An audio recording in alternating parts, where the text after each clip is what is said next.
இப்போ எந்த திசை நல்ல திசை, எந்த திசை கெட்ட திசை அப்படிங்கிறத பிரிச்சு பார்க்க முடியுமா சார்? நல்ல கேள்விம்மா. அதாவது மொத்தம் 4 டிரெக்ஷன்ஸ் இருக்குது.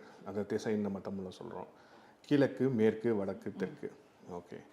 இன்றைக்கி பெரும்பாலும் அதிகப்படியான வாஸ்து கன்சல்டன்ஸ் எல்லாம் என்ன சொல்கிறாங்க, துறையில் என்ன சொல்கிறாங்க அப்படின்னா, தெற்கையும் மேற்கையும் அவாய்ட் பண்ணுங்கள். அது தெற்கு மேற்கை பற்றி ஒரு பயத்தையே உருவாக்குறாங்க. ரைட்டுங்களா? நிறையா பேர் இப்போ நீங்கள் ஒரு பிளாட்டு பிரிக்கிறீங்க, ஒரு 2 ஏக்கர் எடுத்து பிளாட் பிரிச்சிங்கன்னா, வடக்கு பார்த்த சைட்ஸ், கிழக்கு பார்த்த சைட்ஸ் ஈஸியாக விற்றுரும். தெற்கு பார்த்த சைட்ஸ், மேற்கு பார்த்த சைட்ஸ் விற்கிறதுக்கு நீங்கள் ரொம்ப சிரமப்படணும். ஏன்னா மக்களுக்கு ஒரு பயமே இருக்குது. சின்னதாக நீங்கள் ஒரு ஷார்ட்ஸ் யூடியூப்பில் பார்த்தாலும் தெற்கு பார்த்த மேற்கு பார்த்த மனைகளை வாங்கியே விடாதீர்கள் அப்படின்லாம் சொல்லக்கூடிய ஒரு தன்மைகளில் இருக்குது. ஆனால் அப்படி அல்ல. என்னங்கிறது புரிஞ்சுக்கணும். பேசிக்காக முதல்ல வாஸ்துவில் எல்லா திசையும் நல்ல திசையே. ஒரு திசைக்கு ஒரு திசை தப்பான திசைன்னு கிடையவே கிடையாது. All 4 directions are very good, ரொம்ப நல்லது.